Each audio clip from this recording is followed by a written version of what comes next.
Hello दोस्तों, स्वागत है आप सभी का मेरे यूट्यूब चैनल ऋतु ब्लॉग में। और अभी हो रही यहाँ पे सुबह की पूजा, जो कि होती है 8 बजे से 11 बजे तक। और फिर होती है कथा आरंभ 1 बजे से 5 बजे तक।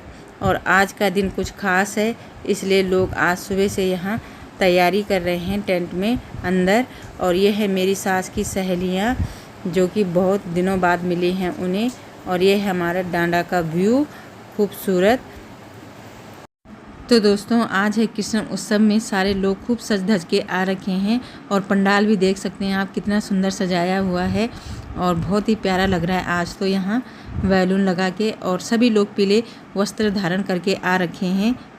चलो पिताजी की गोद में जाते हैं तो आगे बढ़ने लगा, लेकिन उतने में माता जी ने रोक दिया। भैया कहाँ जा रहा है? कहा पिताजी की गोद में जाना।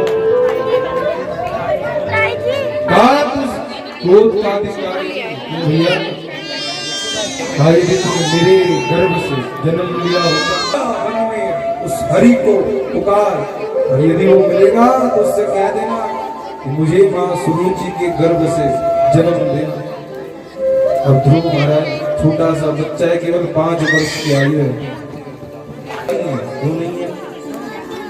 यदि तूने मेरी कोख से जन्म लिया होता भैया, तब तो शक्ति का अधिकारी था। अब यदि आजकल की कोई माता होती तो क्या करती?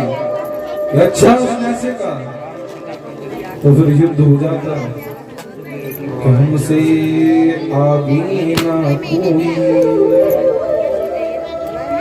हमारो बल राखो। हमसे श्रेष्ठ कौन है? लेकिन सुनीति क्या कहती है? हे ध्रुव, सही तो कहा तेरी मां ने। अरे यदि परमात्मा को पाएगा भैया, तभी जीवन में तेरे कल्याणता आएगी।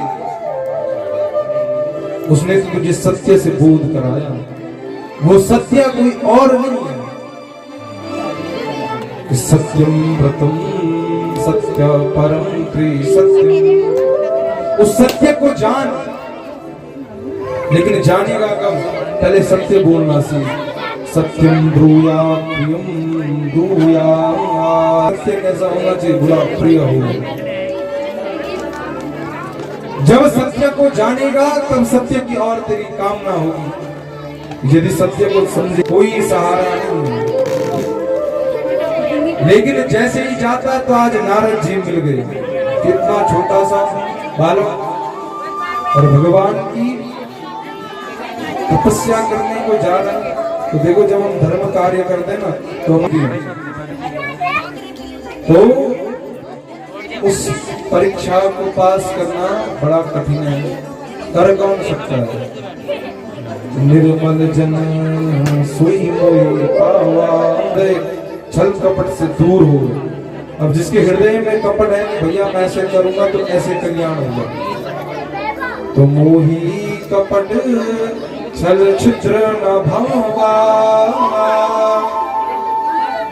तो फिर भैया कुछ भी कर लो, कल्याण में वचनी वचा, फिर कल्याण हो ही नहीं सकता।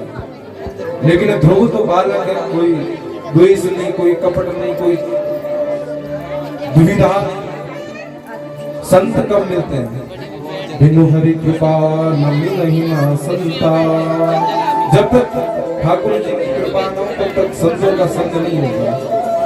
जब कृपा होती है तब संतों का सानिध्य प्राप्त होता है, तब ब्राह्मणों की कृपा प्राप्त होती है। क्या कहा भगवान? विप्रधीन सुर संत हित लीन मनुज वासुदेवाय। दिव्य द्वादशास्त्र मंत्र दे दिया। हे ध्रुव, जपस्य परमो गुह्यम्। ये जप बड़ा गोपनीय है। इस जप के प्रभाव से तुझे परमात्मा का साक्षात्कार हो जाएगा। लेकिन शर्त वही है, जब तक तू अनवरत इसको करेगा ना, छोड़ दे ममता को, मोह ममता को करियो घपरो मिलो मानुष जन्म नमो। इसलिए धन्य है तुझे ये जन्म मिला है, इसलिए जा जब तो कर। अब ध्रुव जी महाराज व्रत ले लिया, तो 1 महीने तक महाराज केवल फलाहार करते हैं और दिव्य मंत्रों का गान करते हैं। जैसे ही दूसरा महीना हुआ तो अब फलाहार को छोड़ दिया, केवल फलों का आहार करते हैं। अब जैसे तीसरा महीना लगा तो केवल जल पान करते हैं। अब जल पर कई महीने बीत गए, लेकिन जैसे ही छठा महीना आया तो पंचमी मानसु प्राप्त जित श्वासो नृपात्मजा। 5वें से जैसे छठे महीने में प्रवेश किया तो श्वास ऐसा प्राणायाम लगाया कि श्वास अवरुद्ध हो गई। सारे देवता छटपटाने लगे कि महाराज क्या हुआ। भगवान हरि की शरणों में जाते हैं कि हे हरि अब आप ही कुछ करो, क्योंकि भैया यदि ऐसे ही रहा तो सारे जितने जीव चराचर के वो फिर बच ना पाओगे। इसलिए गुरुजी अब आप ही कुछ करो। भगवान ने कहा चिंता मत करो, हम दर्शन देंगे। तो भगवान तुरंत गरुड़ारूढ़ हुए और सीधे दौड़ पड़े कहाँ? ध्रुव की सामने। बोलिए भक्तवत्सल भगवान की जय, कृष्ण कन्हैया लाल की जय। तो आज भगवान सामने आ गए, लेकिन जो ध्रुव है वो आंख ही नहीं बोल रहा। क्यों नहीं बोल रहा? क्योंकि हृदय में एक छवि है। भगवान खड़े हैं लेकिन कोई फर्क नहीं पड़ रहा। अब ध्रुव छटपटाने लगा और जैसे ही आंख खुली तो संग चक्र गदा पद्म वही स्वरूप सामने देखता है। अब कुछ कर ना पावे, खड़ा उठता और प्रणाम करता, खड़ा उठता और प्रणाम करता। अब वो मन में सोचता है कि देखो मंत्र तो ले लिया, लेकिन गुरुजी से ये नहीं पूछा कि जब भगवान आएंगे तो क्या करना है। लेकिन भगवान तो सर्वंतर्यामी है, सारे हृदय की बातों को जानते हैं। ध्रुव की मनस्थिति जान के वेद वेदांत याद हो गए, दिव्य स्तुति करता है। योऽन्तः प्रविश्य मम वाच मिमां प्रसुप्ता संजीवयत्यखिल शक्ति धर स्वधाम्ना अन्यास्त हस्त चरण। जिस माने परमात्मा के दर्शन करा दिए।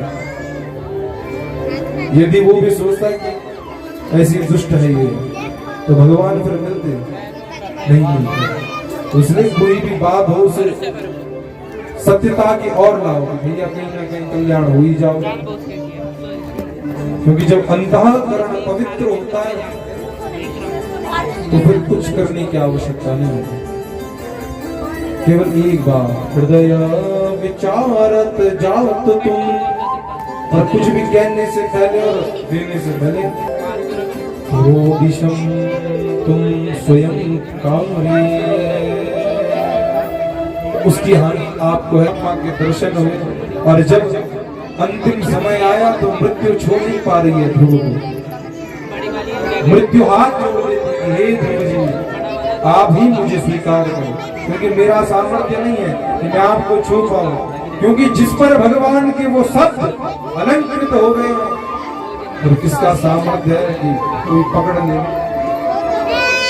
क्योंकि मृत्यु चरत मद भया, कल बताया जो ये हिरण्यकश्यप है बड़ा बलवान हो गया।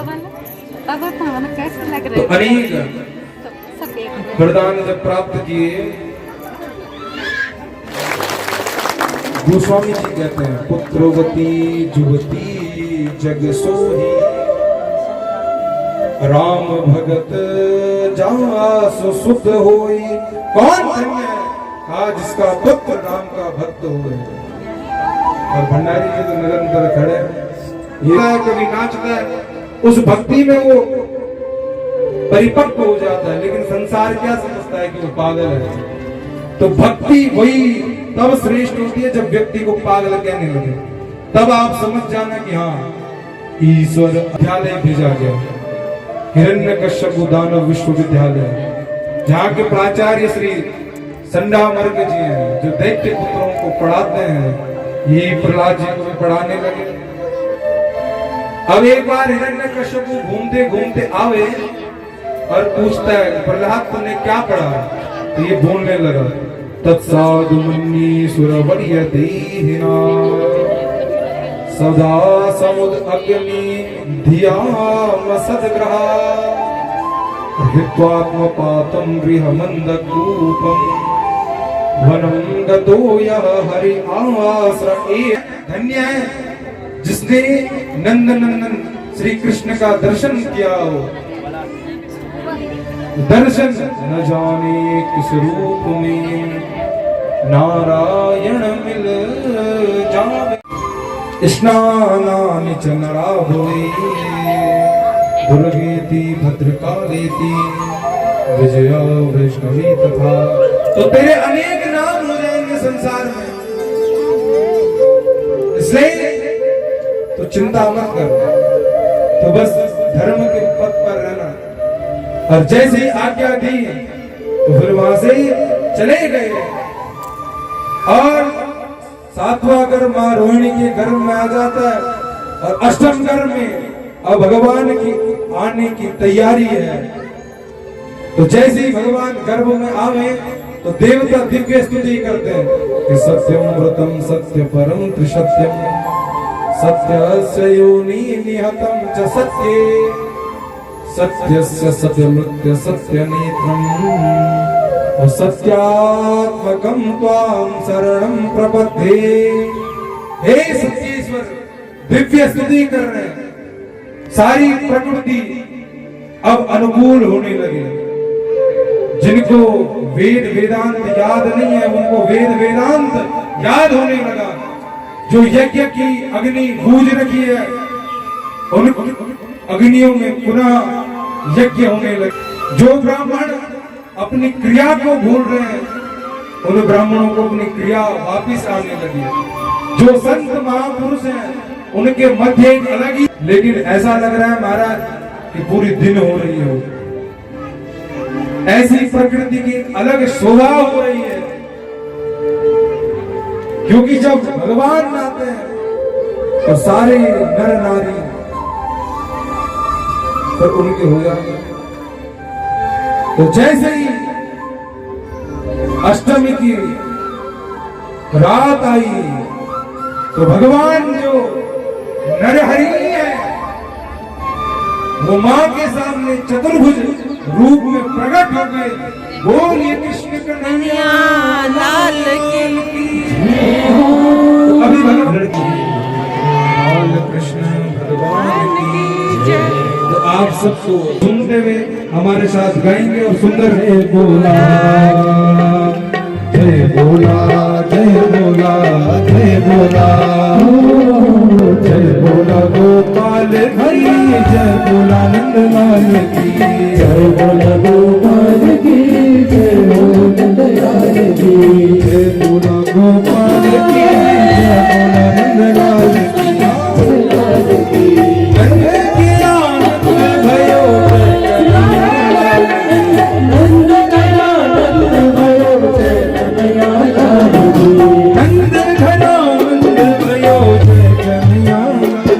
सभी लोग सभी लोग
सभी भक्तजनों को कृष्ण जन्म उत्सव की ढेर सारी शुभकामनाएं और आप सभी लोग ऐसे ही कृष्ण जन्म उत्सव मनाते रहें।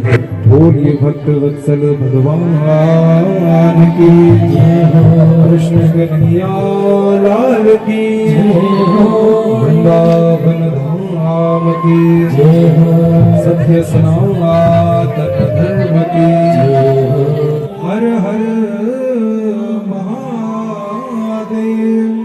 जय जय श्री राधे श्याम हे हरि। तो दोस्तों, ये था भागवत कथा का चौथा दिन भी संपन्न हो चुका है और जिसमें व्यास महाराज जी ने भक्त प्रहलाद और ध्रुव की कथा और श्री कृष्ण के जन्म उत्सव की कथा सुनाई है और सभी लोगों ने खूब अच्छे से सुनी भी हैं। आप लोग देख भी सकते हैं और लोग खूब नाचे हैं आज श्री कृष्ण के जन्म उत्सव पे और नाचे भी हैं और गाए भी हैं। और आज हमारे यहाँ गायक भी आ रखे थे, गढ़वाली सिंगर, जो कि मैं अब आपको अगले वीडियो में नेक्स्ट में बताऊंगी। तो आप लोगों को आज का ब्लॉग कैसा लगा? अगर अच्छा लगे तो लाइक, सब्सक्राइब और शेयर करना ना भूलें। मिलेंगे नेक्स्ट ब्लॉग में, तब तक लेके राधे राधे, जय श्री कृष्ण।